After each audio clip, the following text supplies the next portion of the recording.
వైద్యుల భద్రతకు task force 9 మంది సభ్యులతో ఏర్పాటు 3 వారాల్లో మధ్యంతర 2 నెలల్లో పూర్తి నివేదిక. కోల్కతా హత్యాచార కేసుపై సుప్రీంకోర్టు ఆదేశం. మీ భద్రతపై మాది భరోసా, మమ్మల్ని నమ్మండి ప్లీజ్. ఆందోళనలు విరమించండి, రోగులకు సేవలు అందించండి. వైద్యులకు అత్యున్నత న్యాయస్థానం పిలుపు. నేరస్తుడు పశువులా వ్యవహరించాడు, హత్యాచార ఘటన భయానకమంటూ వ్యాఖ్యలు. టాస్క్ ఫోర్స్లో AIG CMD doctor Nageshwar Reddy. బడిలో చిన్నారులపై లైంగిక దాడి. మహారాష్ట్రలోని బద్లాపూర్లో ఘటన. స్థానికుల ఆగ్రహం. పాఠశాల ధ్వంసం. రైల్ రాకో. నేను ఇక్కడ ఒక విషయం మార్క్ చేస్తా ఉన్నా. ఇది బద్లాపూర్లో జరిగినటువంటి ఘటన. పేర్లు రాస్తలేరు పేపర్లు, కానీ ఈ ఘటన చిన్నారులు, ఎంత చిన్నారులు అంటే ప్రీ స్కూల్ ఉంటుంది కదా, ప్రీ స్కూల్ మళ్ళీ చెప్తాను, ప్రీ స్కూల్లో జరిగినటువంటి ఘటన. 2 చిన్నారుల పైన. దీని గురించి మళ్ళీ మాట్లాడతాను, నేను కంటిన్యూషన్లో మాట్లాడతా కొంచెం. బెంగాల్లో అనిశ్చితి. మమత ప్రభుత్వంపై విద్యార్థులకు విశ్వాసం పోయింది. డాక్టర్పై అత్యాచారం సిగ్గుచేటు. సీఎం నిరసనకు దిగడం ఏంటి? అపరిచితుల మమత తీరు. బెంగాల్ గవర్నర్ ఆనంద బోస్ రాష్ట్రపతి ముర్ముతో భేటీ. రాష్ట్రంలో స్థితిగతులపై నివేదిక. ఆసుపత్రుల్లో సీసీటీవీ కెమెరాలు. రోగులు విజిటర్లకు ఐడి కార్డులు. ఎయిమ్స్ ఆసుపత్రులు కాలేజీల్లో భద్రతపై కేంద్రం మార్గదర్శకాలంటూ చూస్తా ఉన్నాం. ఇక్కడ నేరస్తుడు పశువులా వ్యవహరించాడు. నేను సుప్రీంకోర్టుతో ఈ ఒక్క వాదనలో ఏకీభవించట్లేదు. ఒక్క నేరస్తుడైతే 151 ml ఆఫ్ సిమెన్ శాంపుల్స్ ఆ అమ్మాయి బాడీలో ఎలా దొరికాయి? 2, కేవలం ఒక్కడే ఆ అమ్మాయి మెడ విరగొట్టి, ఆ అమ్మాయి ఈ ఈ ఈ పెల్విక్ బోన్స్ ఇరగొట్టి చేసేంత ఉన్నాడా? సరిపోని పెల్విక్ బోన్ ఆడే ఇరగొట్టిండు అనుకుందాం, మెడ ఆడే ఇరగొట్టిండు అనుకుందాం. ఆ అమ్మాయి కళ్ళలో కళ్ళద్దాలు, ఆ అమ్మాయి పెట్టుకున్నటువంటి కళ్ళద్దాలు ఆ అమ్మాయి కళ్ళలో కుచ్చి చేసింది వాడేనా? ఆ అమ్మాయి ఒంటి మీద ఎక్కడ పడితే అక్కడ బ్రూయిజెస్ ఉన్నాయి, ఎక్కడ పడితే అక్కడ చెప్పలేనంత విధంగా ఆ అమ్మాయి శరీరాన్ని తయారు చేశారు. ఇక్కడ నిన్న సుప్రీంకోర్టు రేస్ చేసినటువంటి క్వశ్చన్స్లో ఒక 2-3 క్వశ్చన్స్ నేను మీకు చెప్పాలి. చాలామందికి ఈ అంశం గురించి పూర్తిగా తెలుసు అనే నేను అనుకుంటా ఉన్నా, అయినప్పటికీ కూడా ఒకసారి చెప్పేటువంటి ప్రయత్నం చేస్తా. ఉదయం 2:30 నుంచి 3 గంటల ప్రాంతంలో ఈ యొక్క అమానుషమైనటువంటి ఘటన జరిగింది. ఉదయం జరిగితే రాత్రి 11:30 ఎఫ్ఐఆర్ ఎవరు నమోదు చేశారు? ఈ విక్టిమ్ యొక్క నాన్నగారు. ఆ అమ్మాయి ఎవరైతే ప్రాణాలు కోల్పోయినటువంటి ఆడపాప ఉందో ఆ పాప యొక్క తండ్రి ఎఫ్ఐఆర్ రాత్రి 11:30కి. పొద్దున 2:30-3 గంటల ప్రాంతంలో ఇది జరిగితే లెట్సే 5 గంటల ప్రాంతంలో వీళ్ళందరికీ తెలిసింది అనుకుందాం, 5 AM తెలిస్తే రాత్రి 11:30కి ఎఫ్ఐఆర్ నమోదైంది. దీనికంటే హైలైట్ ఏంటంటే ఈ ఒక్క నేరస్తుడు అని అంటా ఉన్నారు కదా, వాడు బయట నుంచి అవుట్ సోర్సింగ్లో పోలీసులతో పాటు పనిచేస్తాడు. ఆ నేరస్తుడు అని చెప్తున్నటువంటి వాడు ఎవడైతే ఉన్నాడో వాడు అవుట్ సోర్సింగ్లో పోలీసులతో పనిచేస్తాడు. ఒక అవుట్ సోర్సింగ్ ఎంప్లాయీ, అది కాలేజ్కి కానీ, ఆ మెడికల్ కాలేజ్కి కానీ, లేదంటే ఆసుపత్రికి కానీ ఎలాంటి సంబంధం లేనటువంటి వ్యక్తి విచ్చలవిడిగా విశృంఖలంగా ఆ హాస్పిటల్లో లేదా ఆ యొక్క మెడికల్ కాలేజీలో ఎలా తిరుగుతూ ఉన్నాడు? దాని వెనకాల ఉన్నటువంటి వ్యక్తులు ఎవరు? ఇది ఒక ప్రశ్న. ఆ వ్యక్తి ఎవరు?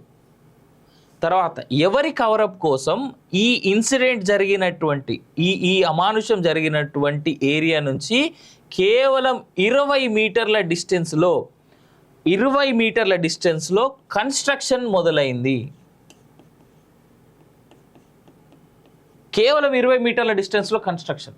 దేనికి? ప్రభుత్వం నుంచి వచ్చిన సమాధానం ఏందయ్యా అంటే అక్కడ స్టూడెంట్స్ లేదా డాక్టర్స్ ఎప్పటి నుంచి అడుగుతూ ఉన్నారు, స్పెషల్గా విమెన్కి అక్కడ టాయిలెట్స్ లేవు, అందుకే మేము కడుతున్నామని. పోలీసులు, కలకత్తా పోలీసులు లేదా వెస్ట్ బెంగాల్ పోలీసులు, పోలీస్ కమిషనర్ ఏం చేస్తూ ఉన్నాడో తెలియదు, కానీ అక్కడ ఉన్నటువంటి పోలీసులు ఆ లొకేషన్ని ఎందుకు క్లోజ్ చేయలేదు? పోలీసులు వాళ్ళ హ్యాండ్ ఓవర్లోకి లొకేషన్ ఎందుకు తీసుకోలేదు? పోలీసులు ఎందుకు తీసుకోలేదు? లొకేషన్లో ఎక్కడైతే ఈ అమానుషం జరిగిందో ఆ లొకేషన్ని ఎందుకు వాళ్ళు కంట్రోల్లోకి తీసుకోలేదు? పోలీస్ వ్యవస్థ ఏం చేస్తూ ఉన్నది? ఇప్పుడు మమతా బెనర్జీ తనే వచ్చి రోడ్డు మీద నిస్సిగ్గుగా, నిర్లజ్జగా రోడ్డు మీద ధర్నా చేసింది కదా, లేదా రోడ్డు మీద ర్యాలీ చేసింది కదా. ఏది? ఆగస్టు 16వ తేదీన. అక్కడ హోమ్ మినిస్టర్ ఆమె, మమతా బెనర్జీ క్యాడర్ చెప్తా చూడుర్రి. హోము ఆమె, సీఎం అంటే హోము లా అండ్ ఆర్డర్ ఆమె, సీఎం ఆమె, దాంతోపాటు హెల్త్ ఆమె. ఈ మూడు, ఒక ఆడ మనిషి ప్రాణం పోతే ఇంకొక ఆడ మనిషి సీఎంగా ఉన్నటువంటి రాష్ట్రంలో ఆడ మనిషి మీద అఘాయిత్యం జరిగితే ఆమెకి న్యాయం జరగట్లేదు. ఇవాళ సుప్రీంకోర్టుకి ఈ కేసు విషయమై ఉదయం జరిగిన దాన్ని 11:30 రాత్రికి ఏ విధంగా మీరు ఇచ్చేశారన్నారు. ఆ కాలేజ్ ప్రిన్సిపల్ గాడు వాడు ఎవడైతే ఉన్నాడో నిజంగా చాలా చాలా కోపంలో మాట్లాడాలనిపిస్తుంది, కానీ బాధలు చెప్తా ఉన్నా నేను. వాడు అంటాడు ఫస్ట్ పేరెంట్స్కి ఫోన్ చేసి, అయ్యా మీ పాప కళ్ళు తిరిగిపోయి పడిపోయినట్టుంది అని చెప్పేసి అన్నాడు. దాని తర్వాత సూసైడ్ అన్నాడు. వాడు సూసైడ్ అన్నాడు. అంత పెద్ద అమానుషమైనటువంటి ఘటన జరిగితే మధ్యాహ్నం ఫోన్ చేసి సూసైడ్ అన్నాడు. ఆ పేరెంట్స్ ఆ హాస్పిటల్కి లేదా ఆ కాలేజ్కి చేరుకున్న 3:30 గంటల తర్వాత, 3 గంటల 30 నిమిషాల తర్వాత, అంటే 3:30 గంటలు వెయిట్ చేయించిన తర్వాత అప్పుడు సూసైడ్ జరిగిందని చెప్పేసి కేవలం దూరం నుంచి ఆ పాప బాడీని చూసేలాగా చేశారు. దూరం నుంచి ఆ అమ్మాయి బాడీని చూసేలాగా చేశారు. దూరం. అప్పటికే మార్చరీలో లేదా ఈ యొక్క ఏమంటారు దాన్ని, క్రిమేషన్ సెంటర్స్ ఉంటాయి కదా, క్రిమేషన్ సెంటర్లో ఈ అమ్మాయి బాడీ ఎవరైతే చనిపోయిన అమ్మాయి ఉందో ఆ అమ్మాయి కంటే ముందు 2 డెడ్ బాడీస్ ఆల్రెడీ అక్కడ ఉన్నాయి. ఈ అమ్మాయిది 3వ డెడ్ బాడీ, విక్టిమ్ది. ఈ 3వ డెడ్ బాడీని, ఈ 2 డెడ్ బాడీస్ ఆల్రెడీ అక్కడ ఉన్నాయి కదా, ఈ 2 బాడీస్ అక్కడ ఉండగా ఈ అమ్మాయి బాడీని మాత్రమే ముందెందుకు క్రిమేట్ చేశారు? హుటాహుటిన పోలీసులు, రాజకీయ నాయకులు, రాజకీయవేత్తలంతా కలిసి హుటాహుటిన ఎందుకు ఈ బాడీని క్రిమేట్ చేయడం జరిగింది? అటాప్సీ రిపోర్ట్ వచ్చిన 6 గంటల తర్వాత ఎఫ్ఐఆర్ కాలేజ్ ప్రిన్సిపల్ గార్డు నమోదు చేయాల్సిందే. ఆ పాప తండ్రి నమోదు చేశాడు ఎఫ్ఐఆర్ని. ఆ ప్రిన్సిపల్ గార్డు ఏం చేస్తూ ఉన్నాడు? దీని వెనకాల ఉన్నటువంటి రాజకీయ నాయకులు ఎవరు, రాజకీయ శక్తులు ఏంటి? ఇక్కడ గత కొన్నేళ్లుగా ఈ కాలేజ్ మీద ఒక మాట ఉన్నది. ఏమని ఉంది ఈ కాలేజ్ గురించి అంటే, ఇక్కడ ఏదో మెడికల్ మాఫియాకి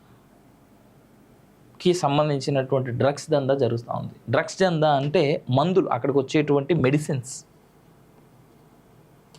ఈ విషయం ఏదో ఆ అమ్మాయికి తెలుసు.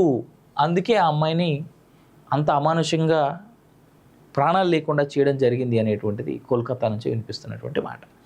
దీంతోపాటు అక్కడ ఆర్గాన్ ర్యాకెట్ అనేటువంటిది కూడా ఒకటి జరుగుతుందంట. Organ rocket. తర్వాత ప్రైవేట్ హాస్పిటల్స్కి చనిపోయినటువంటి మృతదేహాలని అమ్ముకునేటువంటి వ్యవస్థ కూడా ఒకటి అక్కడ నడుస్తుందంట. ఎవరైనా చనిపోతే గవర్నమెంట్ హాస్పిటల్కి డెడ్ బాడీస్ పోతాయి కదా. ఇప్పుడు ఇక్కడ ఎవరైనా చనిపోతే గాంధీకి కానీ ఉస్మానియా కానీ డెడ్ బాడీస్ తీసుకుపోతే అక్కడ వాళ్ళకి సంబంధించినటువంటి పోస్ట్ మార్టం అంతా చేసి ఎలా చనిపోయారు ఏంటి అనేటువంటిది అంతా చెప్పి ప్రభుత్వ ఇటు పోలీసులకి ఇటు ఆ యొక్క మృతుడి యొక్క బంధువులకి రిపోర్ట్ ఏదైతే ఇస్తారో ఆ డెడ్ బాడీస్ ఇలా వస్తే ఆ వచ్చినటువంటి చనిపోయిన డెడ్ బాడీస్ని ప్రైవేట్ కళాశాలలకి ఇంతకుముందు ఎవడైతే ప్రిన్సిపల్గా ఉన్నాడో వాడు అమ్ముకునేటువంటి వ్యవస్థ కూడా అక్కడ ఒకటి నడుస్తూ ఉంది అనేటువంటిది పెద్ద ఎత్తున వినిపిస్తూ ఉన్నటువంటి మాట. ఈ విషయాలేవో చనిపోయినటువంటి ఆ అమ్మాయి, నిర్భయ అనేటువంటి అమ్మాయి ఎవరైతే ఉన్నారో ఆ అమ్మాయికి తెలుసు. ఆ విషయంపై ఆ అమ్మాయి తొందరలో మాట్లాడబోతా ఉంది, వీడియోలు చేయబోతా ఉంది అనేటువంటి విషయం తెలుసుకున్నటువంటి కాలేజు ఆ అమ్మాయిని భూమిపైన లేకుండా చేశారు అనేటువంటి మాట అక్కడ వెస్ట్ బెంగాల్ నుంచి వినిపిస్తున్నటువంటి మాట. ఇదే కాకుండా ఆ ప్రిన్సిపల్ గాడు, ఇంత అమానుష ఘటనకి కారణమైనటువంటి ప్రిన్సిపల్ గాడు ఎవడైతే ఉన్నాడో ఇవాళ ఆర్జీ కర్ కాలేజ్ నుంచి వాడు ఎక్కడికి ట్రాన్స్ఫర్ అయ్యాడు తెలుసా? వాడిని ఎక్కడ పోస్టింగ్ ఇచ్చారు తెలుసా? వాడు రిజైన్ చేస్తే వాడిని ఇమీడియట్గా మళ్ళీ పోస్టింగ్ ఇచ్చి కల్కత్తా నేషనల్ మెడికల్ కాలేజ్, భారతదేశంలోనే అత్యంత ఇంపార్టెన్స్ ఉన్నటువంటి నేషనల్ మెడికల్ కాలేజ్కి ప్రిన్సిపల్గా వాడిని ఇవాళ ప్రమోట్ చేసి వానికి ఉద్యోగం ఇచ్చారు అక్కడ. ఇది కలకత్తాలో లేదంటే వెస్ట్ బెంగాల్లో జరుగుతున్నటువంటి తీరు, మమతా బెనర్జీ చేస్తున్నటువంటి తీరు. దీన్ని బట్టి ప్రజలు అర్థం చేసుకోవచ్చు అసలు మమతా బెనర్జీ ప్రభుత్వం కానీ మమతా బెనర్జీ కానీ ఎవరి కోసం పనిచేస్తూ ఉన్నది అనేటువంటిది. నేను మొన్న చెప్పిన ఒక ఏరియా పేరు వెస్ట్ బెంగాల్లో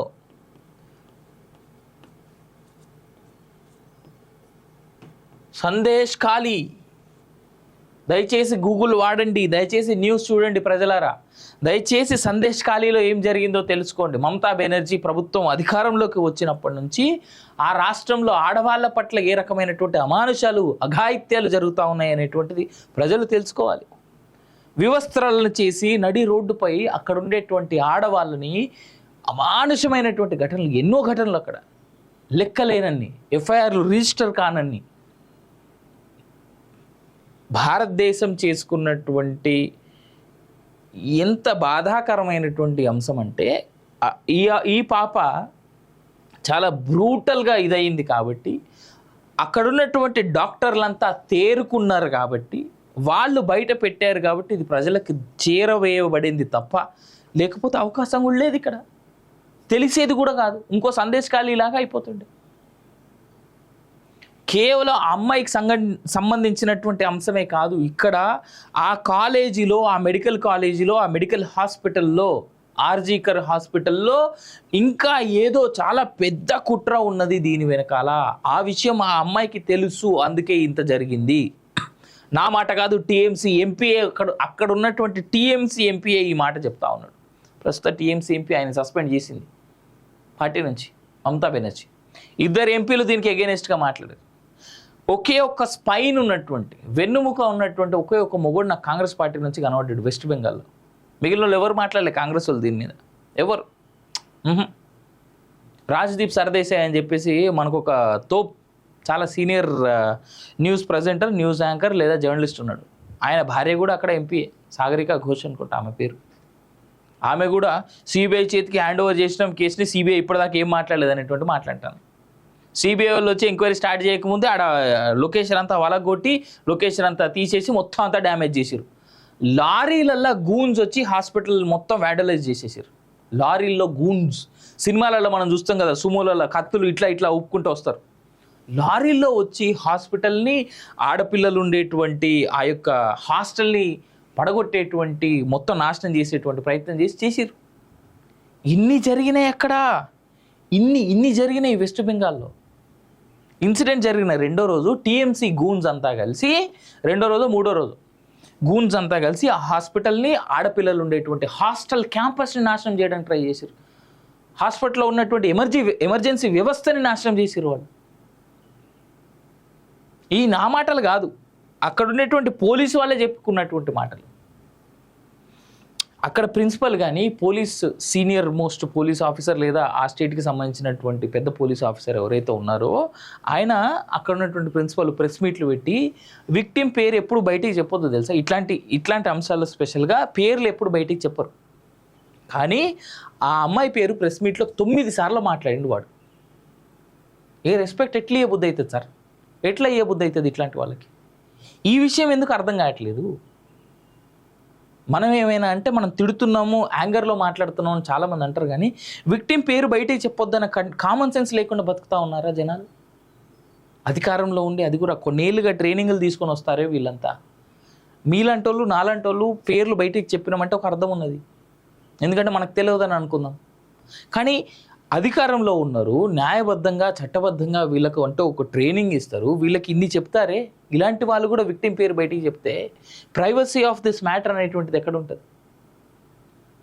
ముందు ప్రిన్సిపల్ని, తర్వాత అక్కడ ఉన్నటువంటి మంత్రులని, అక్కడ లోకల్గా ఉన్నటువంటి లీడర్లని, తర్వాత పోలీస్ బాస్ని ఇమీడియట్గా ఇంటరాగేషన్లో కూర్చోబెట్టి ఎవరిని కాపాడడానికి మీరు ఇదంతా చేస్తున్నారని చెప్పేసి అని అడిగితే అప్పుడు నిజం ఏంటి అన్నటువంటిది బయటకు వస్తుంది. ఇక దీనికి సంబంధించి నేను పెద్దగా ఇంకా మిగిలిన ఏం చెప్పాల్సిన పని లేదు. ఒక కమిషన్ని పెట్టింది సుప్రీంకోర్టు. ఆ కమిషన్లో ఎవరెవరు ఉన్నారు అనేటువంటిది ఒక్కసారి ఇక్కడ పేర్లు వేసిర్రు, దానికి సంబంధించి చూద్దాం. టాస్క్ ఫోర్స్ సభ్యులను పెట్టిందనమాట సుప్రీంకోర్టు.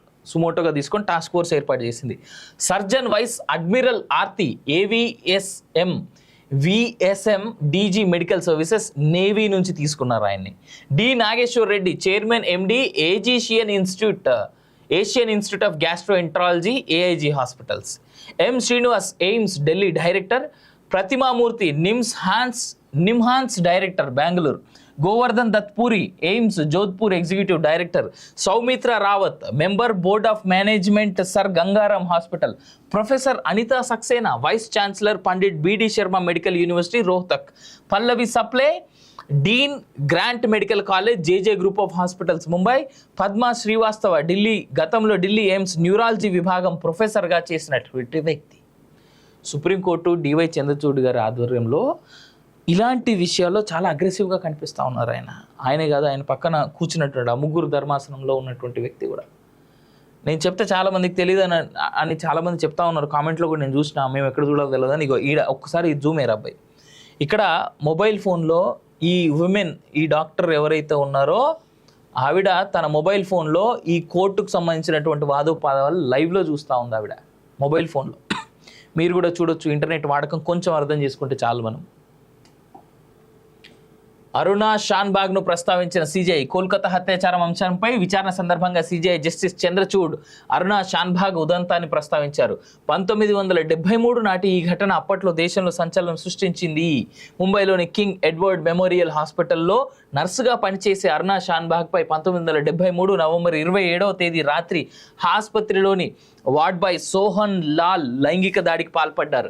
ఈ క్రమంలో ఆమె మెడకు కుక్కలను కట్టివేయడానికి ఉపయోగించే గొలుసు వేసి బిగించడంతో అరుణ మెదడు తీవ్రంగా దెబ్బతిన్నది. నాటి నుంచి 2015లో మరణించే వరకు అరుణ అచేతన స్థితిలో పర్సిస్టెంట్ వెజిటేటివ్ స్టేట్ ఉండిపోయారు. అదే ఆసుపత్రిలో పనిచేసే సందీప్ సర్దేశాయ్ అనే డాక్టర్తో నిశ్చార్థం జరిగి మరికొన్ని నెలల్లో వైవాహిక జీవితంలోకి అడుగుపెట్టాల్సిన అరుణా షాన్బాగ్ జీవితం ఈ దారుణ ఘటనతో సర్వనాశనం అయిపోయింది. అయితే ఆసుపత్రి సిబ్బంది 4 దశాబ్దాల పాటు ఆమెకు సేవలు అందించి ప్రాణాలు నిలబెట్టారు. అరుణ న్యూమోనియాతో 2015 మే 18 మరణించారు. ఆమె జీవితాన్ని నాశనం చేసిన వార్డ్ బాయ్ సోహన్ లాల్ కేవలం 7 ఏళ్ల పాటు జైల్లో ఉండి 1980లో విడుదలయ్యారు. ఆసుపత్రిలో జరిగే వైద్య ప్రయోగాల్లో ఉపయోగించే కుక్కల కోసం తీసుకొచ్చే ఆహారాన్ని సోహన్ లాల్ దొంగలిస్తూ ఉండటంతో అరుణ అతడిని మందలించింది. అధికారులకు ఫిర్యాదు చేస్తానని చెప్పారు. దీనిపై కక్షతో ఆమెపై సోహన్ లాల్ అఘాయిత్యానికి పాల్పడ్డారు. చెప్పలేం. ఇక్కడ సుప్రీంకోర్టు మెన్షన్ చేసినటువంటి అంశాన్ని గమనించుకుంటే ఆ సోహన్ లాల్ అనేటువంటి ఎదవ ఎవడైతే ఉన్నాడో వాడు చేసిన ఘటన. ఇవి ఇక్కడ చూడుర్రి, సుప్రీంకోర్టు ఇంకో మాట కూడా ఉంది, నేరస్తుడు పశువులా వ్యవహరించాడని. ఇక్కడ సాయంత్రం 4 గంటలకు పోస్ట్ మార్టం, నేరం ఉదయం జరిగింది, సాయంత్రం 4 గంటలకు పోస్ట్ మార్టం పూర్తయింది. మరి ఆ రోజు రాత్రి 11 గంటల 45 నిమిషాలకు ఎఫ్ఐఆర్ నమోదు చేయడం ఏంటి? కేసు నమోదులో ఇంత ఆలస్యం ఎందుకైనట్టు అని ప్రశ్నించింది. అంత ఘోరం జరిగిన ప్రిన్సిపల్ ఆత్మహత్య ఘటనగా చిత్రీకరించే ప్రయత్నం చేశారని తీవ్రంగా తప్పుబట్టింది. కూతురు మృతదేహాన్ని చూసేందుకు తల్లిదండ్రులకు 3 గంటల పాటు నిరీక్షించేలా ఎందుకు చేశారని ప్రశ్నించింది. కేసు దర్యాప్తు ఎంతవరకు వచ్చింది అనే విషయం మీద గురువారం అంటే 22వ తేదీ అంటే రేపు నివేదిక అందజేయాలని సిబిఐని ఆదేశించింది. ఎవరు? సుప్రీంకోర్టు. ఈ ఘటన మరవక ముందే నిన్న బద్లాపూర్లో చిన్న పిల్లల మీద అఘాయిత్యం జరిగింది.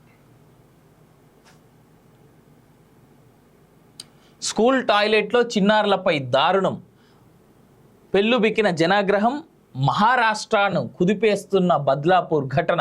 8 గంటల పాటు రైల్వే ట్రాక్పై ఆందోళన, నిందితుడిని ఉరి తీయాలంటూ నినాదాలు. అన్నం పుణ్యం ఎరగని 3-4 ఏళ్ల వయసున్న 2 చిన్నారులపై నేను ప్రీ స్కూల్ అని చెప్పిన. 3-4 ఏళ్ల వయసున్న చిన్నారులపై పాఠశాలల టాయిలెట్లో ఓ అటెండెంట్ లైంగికంగా వేధింపులకు పాల్పడిన ఘటన మహారాష్ట్రను కుదిపేస్తుంది. వందలాది మంది తల్లిదండ్రులు, ప్రజలు దాదాపు 8 గంటల పాటు థానే జిల్లా బద్లాపూర్ రైల్వే స్టేషన్లో పట్టాలపై బైఠాయించారు.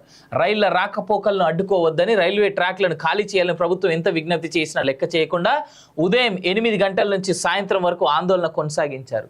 బాధిత బాలికలకు న్యాయం చేయాలని, అరెస్టు చేసిన నిందితుడిని ఉరి తీయాల్సిందేనని నినదించారు. హ్యాంగ్ అంటూ నినాదాలతో ఆ ప్రాంతం దద్దరిల్లిపోయింది. ఈ ఆందోళనతో అంబర్నాథ్, కర్జర్ సెక్షన్లోని లోకల్ రైళ్లు నిలిచిపోయాయి. 15 దూర ప్రాంత రైళ్లను దారి మళ్లించారు. వారిని శాంతింపజేసేందుకు మధ్యాహ్నం మహారాష్ట్ర మంత్రి గిరీష్ మహాజన్ చేసిన ప్రయత్నాలు ఫలించలేదు. బాలికల తల్లిదండ్రుల ఫిర్యాదులను తీసుకోవడంతో నిర్లక్ష్యం వహించిన పోలీసు అధికారులను సస్పెండ్ చేశామని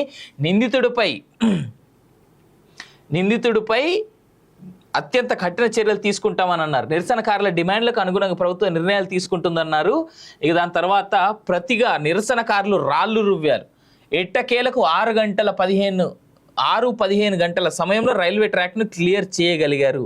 వాళ్ళు రాళ్లు రువ్వే కంటే ముందు నిరసనకారులను ఖాళీ చేయించేందుకు పోలీసులు లాఠీ చార్జీ చేశారు. దాదాపు 10 గంటల తర్వాత రైళ్ల రాకపోకలను పునరుద్ధరించారు. రైలు రోకోకు దిగడానికి ముందు మహిళలతో సహా వందలాది మంది నిరసనకారులు ఆ పాఠశాల వద్దకు వెళ్లారు. కొందరు పాఠశాల గేట్లను బద్దలు కొట్టి లోపలికి వెళ్లి తలుపులు, కిటికీలు, బెంచీలను విరగ్గొట్టారు. ఈ నెల 13వ తేదీన జరిగినటువంటి అంశం. 13న ఘోరం జరిగింది. పాఠశాల స్వీపర్గా పనిచేస్తున్న అక్షయ్ షిండే అనే వ్యక్తి అక్కడ చదువుతున్న 2 చిన్నారులపై లైంగికంగా దాడి చేశారు. 17న నిందితుడిని అరెస్ట్ చేసి పోక్సో చట్టం కింద కేసు నమోదు చేశారు. 13న జరిగితే 17న అరెస్ట్ చేశారంట. ఇక ఈ అంశాలపైన నేను ఎంత తక్కువ మాట్లాడితే అంత మంచిది. ఎందుకంటే ఆవేశం, బాధ, కోపం అన్నీ బయటకు వస్తాయి.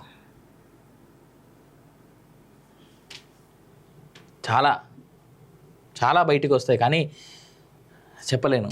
కొన్ని కంట్రోల్ చేసుకోవాలని అంటారు కాబట్టి చేసుకుంటున్నాను అంతే. కుటుంబాలను కలిపి ఉంచుదాం. అమెరికా నూతన పౌరసత్వ పథకం ప్రారంభమైన దరఖాస్తు స్వీకరణ. 5 లక్షల మంది దంపతులకు 50,000 మంది పిల్లలకు లబ్ధి అంటూ చూస్తా ఉన్నాం.